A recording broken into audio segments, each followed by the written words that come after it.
नमस्कार। स्वागत है आप सबका राजनीति के इस अखाड़े में। मेरा नाम है अजय सेतिया। मित्रों, अरविंद केजरीवाल की सारी हैंकड़ी निकल गई है। अब वह जेल में बैठे रो रहे होंगे और लंबे समय तक जेल में रहने वाले हैं। एक ही दिन में सुप्रीम कोर्ट और हाई कोर्ट में 3 केस हार गए। तीनों में अभिषेक मनु सिंघवी वकील थे। मित्रों, झूठ और घमंड ज्यादा देर नहीं चलता। खुद को कट्टर ईमानदार कहने वाले अरविंद केजरीवाल को दिल्ली हाई कोर्ट ने कह दिया है कि वे कट्टर ईमानदार तो कतई नहीं हैं। उन पर सीबीआई का केस झूठा नहीं है, उनके खिलाफ भ्रष्टाचार के सबूत हैं, इसलिए सीबीआई ने उन्हें गिरफ्तार करके ठीक ही किया है। तो इसका मतलब क्या है? इसका मतलब यह है कि सीबीआई ने जो सबूत हाई कोर्ट को सौंपे उन्हें हाई कोर्ट ने रिलाई किया है। हाई कोर्ट मानती है कि वे सबूत पर्याप्त है उनकी गिरफ्तारी के लिए। अब हाई कोर्ट की मुहर लग गई है कि वे कट्टर ईमानदार तो नहीं है। अब उनकी बेईमानी का सर्टिफिकेट भी अदालत से जल्दी ही जारी होने वाला है। केजरीवाल ने अपनी गिरफ्तारी को चुनौती दी थी, जिसे हाई कोर्ट ने खारिज कर दिया है और यह भी कह दिया है कि सीबीआई के पास उनके खिलाफ सबूत है, इसलिए उनकी गिरफ्तारी सही है। हाई कोर्ट ने अरविंद केजरीवाल की जमानत याचिका भी खारिज कर दी है। सीबीआई ने पहले ही दिन, जब अभिषेक मनु सिंघवी हाई कोर्ट में जमानत याचिका लेकर के आए थे, तो सीबीआई के वकील ने पहले ही दिन कहा था कि उन्हें निचली अदालत में जाना चाहिए था। निचली अदालत को बाईपास करके वे हाई कोर्ट में आए हैं। यह बात हाई कोर्ट ने भी कही, लेकिन हाई कोर्ट ने यह भी कहा कि हां, वो एक अधिकार के अंतर्गत आ सकते हैं हाई कोर्ट, लेकिन उन्होंने कहा कि उन्हें निचली अदालत में जाना चाहिए था। और अब हाई कोर्ट ने वही फैसला दिया है, वह निचली अदालत में जमानत याचिका लगाएं। असल में अभिषेक मनु सिंघवी समझते थे कि हाई कोर्ट से जमानत याचिका खारिज होगी तो वे सीधे सुप्रीम कोर्ट चले जाएंगे और वहां से जमानत करवा लाएंगे। सिंघवी को जल्दी थी। जल्दी इसलिए थी क्योंकि अरविंद केजरीवाल 15 अगस्त को झंडा फहराना चाहते हैं। मुख्यमंत्री के नाते वह चाहते हैं कि मुख्यमंत्री के नाते वही झंडा फहराएं। पर हाई कोर्ट ने उन्हें लोअर कोर्ट में भेजकर उनका खेल ही खराब कर दिया। केजरीवाल और सिंघवी खुद को बहुत तीस मार्का समझते हैं। पिछले 4 महीनों से दोनों अदालतों से खेल रहे थे। अब अदालत ने सिंघवी से खेलना शुरू कर दिया है, तो केजरीवाल और सिंघवी दोनों ने माथा पीट लिया, क्योंकि अब उनके पास कोई रास्ता बचा नहीं है। वे सीधे सुप्रीम कोर्ट अब जा नहीं सकते, क्योंकि हाई कोर्ट ने कह दिया है कि वे निचली अदालत में जाएं। अगर सुप्रीम कोर्ट जाएंगे तो सुप्रीम कोर्ट भी यही कहेगी कि निचली अदालत में जाओ।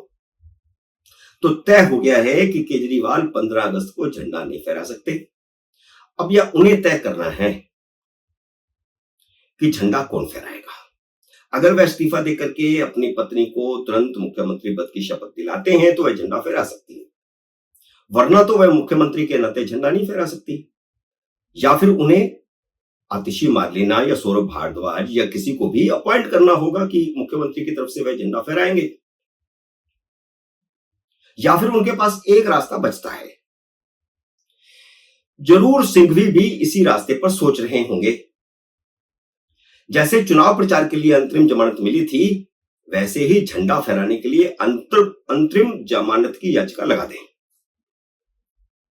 वैसे सुप्रीम कोर्ट ने साल भर से लटका जो दूसरा फैसला सुना दिया है, उसके बाद नहीं लगता कि सुप्रीम कोर्ट उन्हें झंडा फहराने की इजाजत देगी। हां, अदालत यह कह सकती है कि उन्हें अपनी अथॉरिटी दिखाने का ज्यादा ही शौक है, तो वह तिहाड़ जेल में झंडा फहरा ले। साल भर से लटके फैसले में अरविंद केजरीवाल और सिंघवी की जबरदस्त झंड हो गई है। सुप्रीम कोर्ट ने कह दिया है कि दिल्ली का असली मालिक केजरीवाल नहीं है, एलजी है। यह बड़ा फैसला हो गया। 2 साल पहले यह बात यहीं से शुरू हुई थी कि दिल्ली का मालिक कौन है। सुप्रीम कोर्ट ने यह फैसला दे दिया था कि चुनी हुई सरकार दिल्ली की मालिक है, प्रशासन पर उसी का अधिकार है प्रशासनिक अधिकारियों की नियुक्तियों और तबादलों का उसे ही अधिकार है क्योंकि वह चुनी हुई सरकार है। और उसके बाद अरविंद केजरीवाल ने तुरंत विधानसभा का सत्र बुलाया और वहां पर घोषणा कर दी कि वे दिल्ली के मालिक हैं। केजरीवाल उसी फैसले से खुद को दिल्ली का मालिक समझने लग गए थे। लेकिन नरेंद्र मोदी सरकार ने अध्यादेश से सुप्रीम कोर्ट का फैसला बदलकर फिर से सारे अधिकार एलजी को दे दिए थे।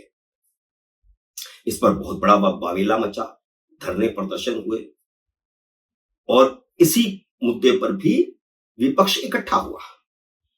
राज्यसभा में कांग्रेस ने उनका साथ दिया।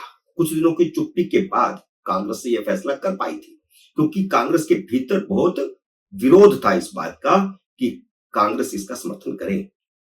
अजय माकन ने ऐसे अनेकों उदाहरण दिए।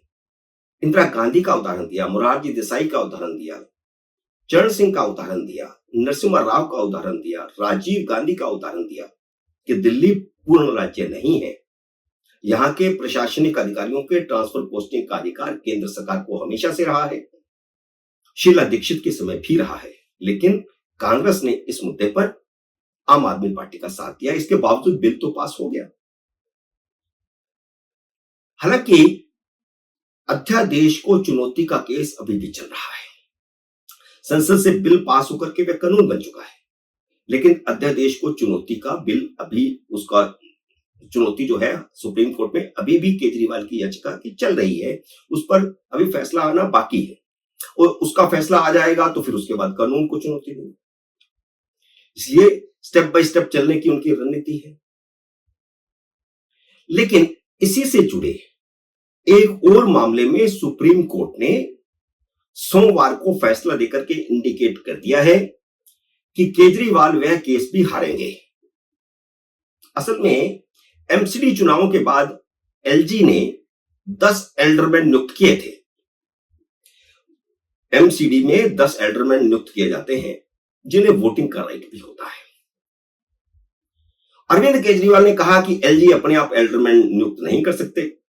चुनी हुई सरकार जिन बंदों की सिफारिश करेगी, जिस 10 लिस्ट को भेजेगी, उसी को नियुक्त करना होगा। उन्हें सरकार की सिफारिश माननी होगी। वे नियुक्तियों के खिलाफ सुप्रीम कोर्ट चले गए। हालांकि कानून साफ था कि यह अधिकार एलजी का है, लेकिन केजरीवाल हर मुद्दे पर सुप्रीम कोर्ट चले जाते हैं और दिल्ली सरकार का पैसा फूंक रहे हैं। जिन 3 जजों ने सुनवाई की इस केस की, उनमें एक डीवाई चंद्रचूड़ भी थे। और सुनवाई पूरी होने के बाद 15 महीने तक सुप्रीम कोर्ट ने यह फैसला नहीं दिया था। अब अचानक यह फैसला दे दिया है कि एलजी का वह अधिकार उनका संवैधानिक अधिकार है, केजरीवाल से पूछकर नियुक्तियां करें, ऐसा कोई भी कानून में प्रावधान नहीं है। अगर वह प्रशासनिक अधिकार होता तो फिर मुख्यमंत्री की सिफारिश पर नियुक्तियां होती, लेकिन क्योंकि यह उनका संवैधानिक अधिकार है, इसलिए ये नियुक्तियां वह खुद ही करेंगे। यह सिर्फ एक फैसला नहीं है, यह पहला फैसला है। अगला फैसला ट्रांसफर पोस्टिंग का होगा। इसी फैसले से संकेत मिल गया है कि अध्यादेश और दिल्ली के कानून पर क्या फैसला होगा। आम आदमी पार्टी के पांवों तले की जमीन खिसक गई है इन तीनों फैसलों से, क्योंकि जमानत भी नहीं मिली और गिरफ्तारी को भी जायज ठहरा दिया है। पहली गिरफ्तारी ईडी ने की थी। ईडी की गिरफ्तारी को भी हाईकोर्ट ने जायज ठहराया था। उस पर सुप्रीम कोर्ट में याचिका पेंडिंग पड़ी हुई है।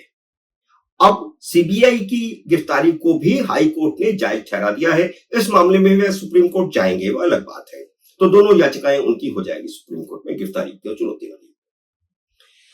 अब जो ये फैसला आ गया है कि एलजी को अधिकार है, उससे तो कमर टूट गई आम आदमी पार्टी की और अरविंद केजरीवाल की।